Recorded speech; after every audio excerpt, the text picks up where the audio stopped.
지금으로부터 한 3,500년 전 이야기예요. 예수님 오시기 1020년 전쯤 됩니다. 사울이란 분이 임금으로 되어 있어요. 블레셋이 그때 청동기에서 철기로 바뀌는 순간에 강력한 군사를 갖고 있어요. 근데 수를 헤아릴 수 없이 엄청난 군대가 동원되어서 엘라 골짜기에서 마주 섰습니다. 그런데 그쪽 군대는 이 인류 역사에 없는 장군이 있어요. 그는 키가 270cm쯤 됩니다. 그가 들고 있는 창은 두께가 한 5에서 7cm 되는 두께 끝에 7kg가 되는 날카로운 끝에 쇠붙이가 달린 창을 들고 있어요. 그가 입은 옷이 65kg이 되는 철갑입니다. 일반인은 접근도 불가합니다. 한 5m 되는 창끝을 휘두르면 옆에 가르치기 전에 다 죽어나갑니다. 그런데 그 무시무시한 이 힘을 가진 장군이 앞에서 지휘하고 있어서 이 엘라 골짜기는 죽음의 골짜기입니다. 이스라엘 사람들은 그를 보면서 그냥 기가 질렸죠. 넋이 나갔어요. 그런데 40일 동안 아침만 되면 그 장군이 앞에 나옵니다. 한판 겨루자. 너희 중에 대표를 보내라. 나하고 싸워서 군대 동원하고 시끄러울 거 없고 1대1로 하자. 내가 이기면 우리나라가 니네를 지배하고 니네가 이기면 우리나라가 니네 속국이 되는 거야. 나라를 운명 걸고 한 판만 붙자는 거예요. 근데 희한하게도 40일 동안 이 소리를 지르는데 이스라엘 사람들이 싸울 힘이 없음에도 불구하고 골리앗이라는 그 장수가 이쪽을 쳐보시지도 않고 그러고 또 들어갑니다. 묘한 일이죠. 그런데 그때 저기 베들레헴에 아들 둘을 전쟁터에 내보낸 이세라 하는 아버지가 있습니다. 이 아버지가 막둥이 아들에게 심부름을 보내죠. 두 형이 군대에서 살았는지 죽었는지 알 수가 없어요. 그러니 형의 소식을 듣고 와야 되겠는데 이 아들이 가다가 그냥 또 무서워서 아버님 안 되니까 반드시 징표를 찍어오라고 들려보낼 때에 어린 소년의 어깨는 약 65kg가 되는 곡식 자루가 어깨에 얽혀집니다. 떡과 그 도시락을 해보니까 약 12kg 되는 걸 손에 들고 25kg가 되는 먼 길을 걸어서 갑니다. 드디어 전쟁터에 다다랐어요. 갔는데 기가 막힌 것은 싸워야 할 군인들이 무서워서 바위 뒤에 숨어서 벌벌 떨고 있습니다. 그때 도무지 용납할 수 없는 상태가 일어난 것은 그 모든 사람들은 무서워서 바위 뒤에 숨었을 때에 적장은 유대인을 모욕하면서 호령을 하고 있다는 거예요. 모두가 두려움에 빠져서 낙심하고 공포에 빠져서 바위 뒤에 숨어서 살기 위해서 벌벌 떨고 있는데 어떤 대책도 없습니다. 그러자 이 어린 소년이 그걸 보면서 가슴에 불이 붙었습니다. 저를 죽이는 자에게 무슨 보상이 있느냐? 어떻게 할례받지 이방이 살아계신 하나님 군대를 모욕할 수 있단 말이냐? 이것이 어린 소년의 가슴에 불이 되었습니다. 그래서 어린애가 자기가 나가서 저걸 쳐 죽이면 어떤 일이 있겠느냐고 일어서니 많은 사람들이 덤벼들어서 그를 말려하는데 그 형이 꾸짖습니다. 아버지 맡긴 양 몇 마리는 어디다 놓고 이런 시건방지게 철다구리 없이 와서 여기서 네가 누군데 지금 이런 난리를 치고 있느냐 이 말이죠. 그러나 이 어린 소년은 그런 형들의 꾸지람을 아랑곳 없이 계속 저 적장을 내가 죽이겠다고 일어나는 겁니다. 오늘 그래서 그 소년이 임금 앞에 불려나가죠. 그 임금과 소년이 둘이 대화를 합니다. 문제는 이 시스토리 속에 이 두 사람의 대화가 실려져 있는 이 두 사람의 이야기 속에 두 사람의 운명이 걸려 있습니다. 우리는 쉽게 생각하고 쉽게 말하고 어떤 상황에서 쉽게 판단하고 지나갑니다. 그러나 하나님은 그 한마디 한마디로 여러분의 미래를 결정합니다. 중심을 보십니다. 사람은요, 입에 들어가는 게 더러운 것이 아니라 입에서 나오는 게 더럽다. 예, 그 나오는 것은 그의 중심에서 나오는 것이다라고 예수님이 지적한 바가 있습니다. 여러분의 언어, 말, 그 말이 여러분 자신입니다. 여러분의 운명입니다. 여러분의 미래입니다. 문득 철이 없는 어린 소년 들고 일어나서 이렇게 내가 반드시 저를 쳐 죽이겠다고 일어서는 그 모습, 참 어찌 보면 허무한 용맹만 일어난 것 같이 보이진 않습니까? 근데 여러분, 이들이 하나님의 말씀 속에 이 어린 소년이 왜 이런 생각을 가지고 나왔는지를 성경은 기록으로 남겨놨습니다. 사무엘상 17장 9절에 보면서 10절까지 가보겠습니다. 그가 나와 싸워서 나를 죽이면 우리가 넉넉히 종이 되겠고 만일 너가 이겨 그를 죽이면 너희가 우리의 종이 되어 우리를 섬길 것이니라. 골리앗의 얘기입니다. 자, 10절, 그 블레셋 사람이 또 말하기를 내가 오늘 이스라엘 군대를 모욕하였으니 사람을 보내어 나와 더불어 싸우게 하라. 이방 골리앗가 뭐라고 말하냐면 내가 오늘 이스라엘의 군대를 모욕하였다, 이렇게 말을 스스로 합니다. 근데 듣고 있는 유대인들은 이 말의 의미는 전혀 감도 없이 나 살기 바빠서 숨어버렸습니다. 오늘 여러분의 삶의 방향은 어디를 향하고 있을까요? 저도 30년 동안 목회를 하면서 이 본문에 나오는 이 영적 싸움은 하루도 피할 수 없이 일어났던 사건들입니다. 오늘도 진행형이고 내일도 아마 일어날 수 있는 일들입니다. 주님 오실 때까지는 이 전쟁터의 소리가 비껴갈 수가 없습니다. 여기에 가슴에 팍 오는 게 뭐냐, 26절에 가면 또 한 번 이 말씀이 일어나는데 다윗이 하는 말이 기록되옵니다. 17장 26절입니다. 다윗이 곁에 서 있는 사람들에게 말하되 이 블레셋 사람을 죽여 이스라엘의 치욕을 취해가는 사람에게는 어떠한 대우를 하겠느냐. 이 할례받지 않은 블레셋 사람이 누구이기에 살아계시는 하나님의 군대를 모욕하겠느냐. 그냥 지나치는 용어가 아닙니다. 이 블레셋 인간이 무엇이길래, 누구한테 어떤 자격을 갖고 있길래, 지가 무엇이길래 살아계신 나의 하나님의 군대를 모욕하냐. 어린 소년의 가슴엔 하나님이 들어왔죠. 여러분의 일상생활 대화 속에서 신앙인이라면 하나님 빼고 대화해 보시면 인간적인 말이 나오죠. 그 말이 복된 말이 될 수 있으라고 생각하십니까? 인간적 생각과 판단과 인간적인 언어로 여러분이 미래의 복을 가져올 수 있다고 보십니까? 물 한 모금을 마셔도 하나님을 인정하고 어떤 상황에도 하나님을 인정하는 자는 복이 있습니다. 하나님을 빼면 우리의 일상생활이 다 헛되게 되는 것을 이해하십시오. 여기서 사울과 이 백성들과 이 어린 소년과의 차이점은 다른 게 없습니다. 똑같은 상황, 똑같은 위기, 그리고 대책이 없는 것 같습니다. 어린 소년은 그 안에 하나님의 이름을 붙드는 믿음이 있었고 이 왕과 백성은 하나님이 없는 소리를 하는 겁니다.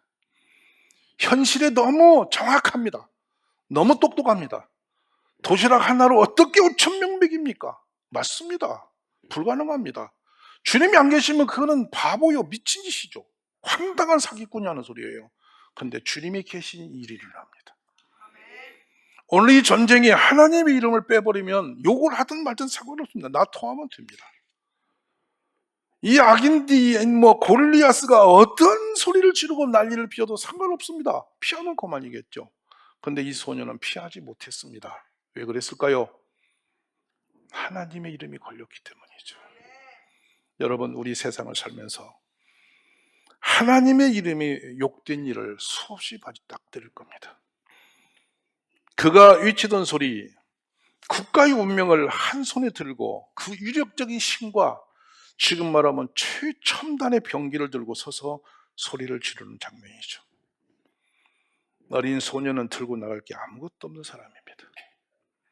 그는 그러나 그 누구도 생각지 않은 그 장면에서, 그 상황에서 하나님의 이름이 모욕당한 것을 느끼고 있는 거예요. 대화 중에 하나님을 모욕하고 교회를 멸시하고 원망을 하고 불평을 하고 해서는 안 될 말들을 거침없이 쏟아내는 일들을 우리는 너무 쉽게 합니다. 듣는 이가 있을 거고 하는 이가 있을 겁니다. 그 가운데 여러분의 하나님은 어디 계시는 겁니까? 이걸 깊이 생각해 보시기 바랍니다. 사무엘상 17장 23절의 마지막 줄에 보면 가드 사람 골리아스가 하는 자가 그 전일에 나와서 전과 같은 말을 하매 다윗이 들었다. 일상적인 말을 들을 때 여러분은 그 듣는 말을 통해서 어떤 반응을 하시나요? 듣기 싫으면 피하고 귀찮으면 말고 그 언어 속에 일어나는 내용이 무엇인지를 분별해서 영적인 분별력을 가지고 어떻게 대응하는 것이 여러분의 운명이 될 수 있습니다. 저는 오늘 말씀을 여러분이 심도 있게 들으기를 원합니다. 24절과 이어가 봅니다. 이스라엘 모든 사람이 그 사람을 보고 심히 두려워서 그 앞에서 도망하며 이렇게 되어 있습니다. 근데요 25절을 들어가 봅니다. 이스라엘 사람들 이르되 너희가 올라온 사람을 보았느냐? 참으로 이스라엘 모욕하러 왔도다. 알고는 있었습니다. 그런데 그들이 하나의 소문을 들어서 또 정보를 가지고 있습니다. 그를 죽이는 사람은 왕이 많은 재물로 부하게 하고 그의 딸을 그에게 주고 그 아버지의 집을 이스라엘 중에 세금을 면제하게 하시리라. 그래서 어쨌단 말입니까? 그랬대에 그래서 어쩌단 말입니까? 우리끼리 앉아서 그랬더라 하고 소문내면 어쩌자는 것입니까? 그것에 무슨 의미가 있습니까? 들었습니다. 근데 소년 다윗은 26절 끝에 가면 이 할례 받지 않는 블레셋 사람이 누구이기에 살아계신 하나님의 군대를 모욕하겠냐? 어린 소년은 가슴에 고통을 느꼈습니다. 아픔을 느꼈습니다. 분노를 느낀 겁니다. 어떻게 할례 받지 않은 이방인이, 그 악한 주인이, 그 전능하고 거룩하신 우리 하나님을 모욕할 수 있느냐 이거예요. 자신의 목숨보다 귀한 거 하나님 명예, 국가의 운명보다 귀한 건 하나님 명예. 아무도 조용히 할 수 없다면 내가 나가면 될 것이지. 나는 간다. 내 하나님의 명예, 하나님의 이름을 모욕되는 저를 향해 나는 간다. 죽고 사는 문제가 중요한 게 아니라 하나님 이름 모욕당을 내가 할 수 있는 모든 힘을 다하여 나는 가야 된다. 이걸 막아야 된다. 이게 하나님의 사람이 서는 자세임을 믿습니다. 하나님을 모욕하는 거 여러분 함부로 해서는 안 되는 일이죠. 이런 문제들은 멀리 있는 게 아니라 날마다 우리 앞에 있는 것입니다. 골리앗 소리 다 듣고 사람들은 소리 없이 숨었습니다. 그리고 소문내죠. 저를 죽이는 자는 엄청난 인센티브가 있어. 임금의 사유가 된대. 평생 세금도 안 내도 된대. 그래서요. 이것이 문제입니다. 하나님은 그런 정보를 가지고 있는 사람을 원하는 것이 아니라 그 듣는 문제를 어떻게 처리할 것이냐를 보고 계시는 분이시죠. 저는 우리 가족들이 그런 하나님의 용사들로 쓰임받아지기를 간절히 원합니다. 골리앗의 그 무시무시한 소리를 들으면서 두려워 떨고 위험을 피하여 숨는 사람이 있었고, 소문만 전달하면서 낙심한 사람이 있었고, 달려나가 하나님을 위하여 목숨을 던지는 사람이 있었습니다. 근데 살고자 하는 자는 죽을 것이요 죽고자 하는 자는 산다라는 말씀이 헛되지 않습니다. 오늘 살고자 하는 모든 자는 이름 없이 사라졌고 이제 주님을 위해서 달려나간 다윗은 영원한 영웅으로 하나님이 붙들어 세우신 줄 믿습니다. 우리의 신앙생활 평생 여기에서 번나가지 않기를 기도하시기 바랍니다. 왕이 놀랐습니다. 너무 답답했습니다. 어린 소년을 내보내든 누구를 보내든 보내야 될 텐데 너무나 약한 존재입니다. 그러므로 그를 앞에 세워놓고 걱정이 앞섰어요. 너가 어린 소년이 어떻게 나가냐? 너는 이기지 못한다. 그러자 이 소년이 왕을 설득하는 장면이 나옵니다.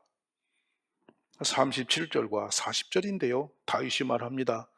여호와께서 나를 사자의 발톱과 곰의 발톱에서 건져내었은즉 나를 이 블레 사람의 손에서도 건져낼 것입니다. 믿음의 간증과 역사가 있는 어린이입니다. 아버지의 양을 몇 마리 킬 때에 무시무시한 사자가 곰이 달려왔습니다. 그 무서운 맹수에게 덤벼서 살아날 방법이 없죠. 그러나 아버지가 맡긴 양 한 마리를 살리는 것이 그에게는 중요하게 여겨졌습니다. 목숨보다 중요한 건 아버지 것을 지키는 것.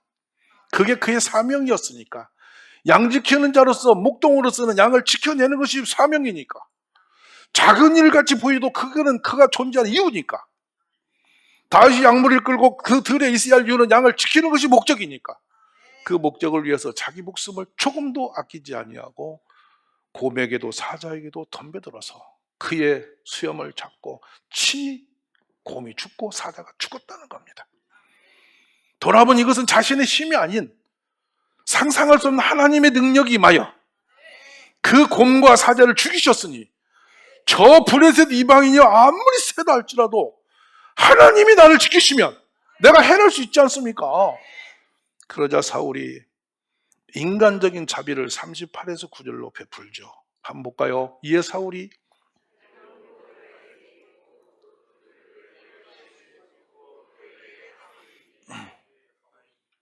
다윗이 칼을 군복 위에 차고는 익숙하지 못하므로 시험적으로 걸어보다가 사울에게 말하되 익숙하지 못하니 이것을 입고 가지 못하겠나이다. 곧 벗고. 아멘. 첨단 무기를 준 거죠. 청동기 시대의 칼잡이는 청동기에 구리된 칼 들고 뛰어나오는데 이 왕의 무기는 첨단, 지금 말한 강철입니다. 철기 문화죠. 부딪히면 저쪽 칼은 부서져 버리고 장난감처럼 망가지는 겁니다. 이기죠. 그 칼을 들려줍니다. 갑옷을 입혀줍니다. 찔러도 몸을 보호할 수 있습니다.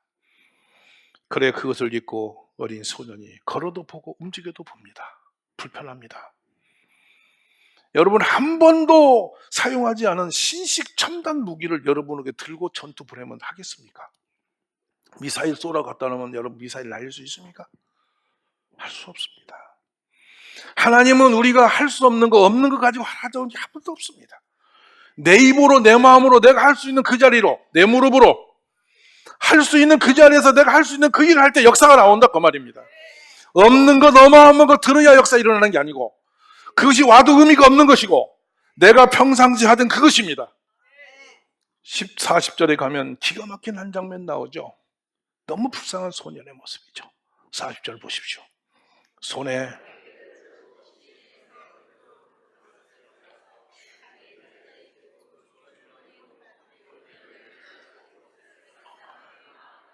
저 모습이 얼마나 불쌍합니까? 막대기 하나 들고 돌멩이 몇 개 주워서 주머니 담고 가죽, 혁띠같이 생긴 가죽 그것을 물매하는 그것을 들고 나가는 겁니다.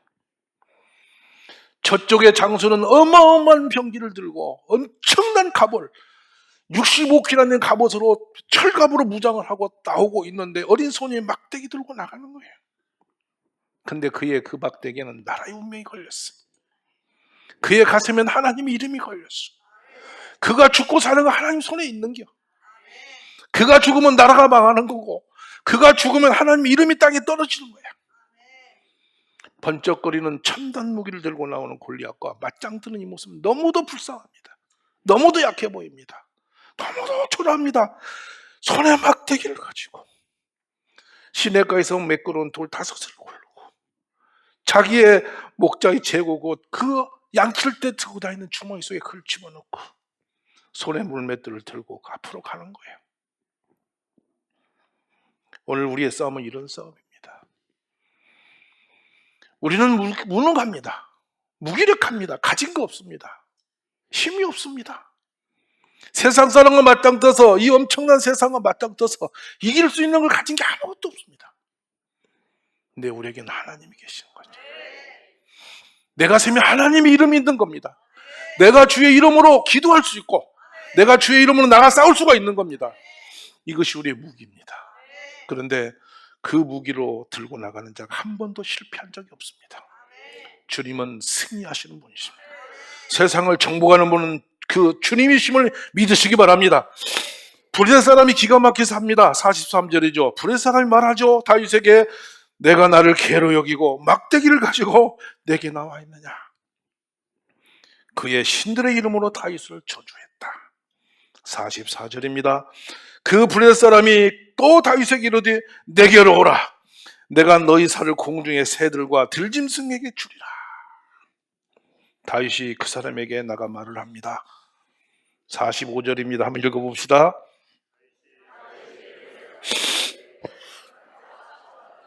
나는 만군의 여호와 이름 건너가 모여가는 이스라엘의 군대의 하나님의 이름으로 내게 나아가노라. 나는 아무것도 없다. 그러나 여호와의 이름으로 나간다. 너는 창과 단창으로 되게 오지만 나는 여호와 이름밖에 없다. 이게 오늘 우리의 힘이요 능력입니다. 세상 사람이 아무것도 아니고 무시하고 알아주지 않아도 괜찮습니다. 하나님은 내 하나님이고 나의 믿음이요 나의 주인 되신 분이고 나는 그 이름을 위해 살아야 할 사명이 있는 자이기 때문에 들고 나가면 곰도 죽일 수 있고 사자도 죽일 수 있고 천하의 어떤 위력도 무너뜨리는 힘이 거기 있음을 믿으시기를 바랍니다. 자, 46절에 가봅니다. 오늘 너를 내 손에 넘기시리니 내가 너를 쳐서 너 목을 베고 브레스 군대의 시체를 오늘 공중에 세워 땅에 들짐승에 주어 온 땅으로 이스라엘 하나님의 계신 줄을 알게 하리. 아멘.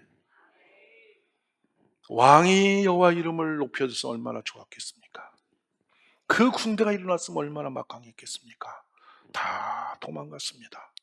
근데 어린 소년 한 사람, 오늘 이 말씀을 대하는 여러분 가운데 그 사람이 나오기를 바랍니다. 다윗의 그가 너희를 우리 손에 넘기시리라. 이 말씀은 믿음대로 되었습니다. 48절로 51절로 마칩니다. 블레셋 사람이 일어났습니다. 다윗에게로 마저 가까이 오고 있습니다. 다윗이 블레셋 사람을 향해서 빨리 달리고 있습니다. 가진 것 없는 손이 온몸으로 달려갑니다. 49절에 손을 주머니에 넣어서 돌을 꺼냈습니다. 물매에 돌을 넣어서 던졌습니다. 이마에 돌이 맞았습니다. 그가 이마에 돌이 박혔습니다. 그 무시무시한 장수가 거꾸로 졌습니다. 다윗이 같이 물매와 돌로 블레셋 사람을 이기고 그를 죽였습니다. 그의 손에는 그러나 칼이 없었습니다.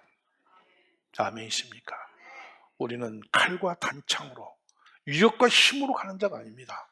여호와 이름으로 믿음으로 가는 겁니다. 51절 같이 읽어볼까요? 다윗이 달려가서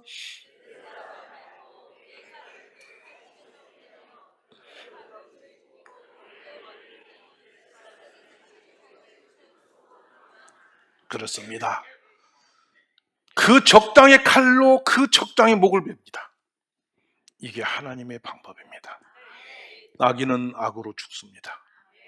하나님을 대적하는 자는 스스로 멸망합니다.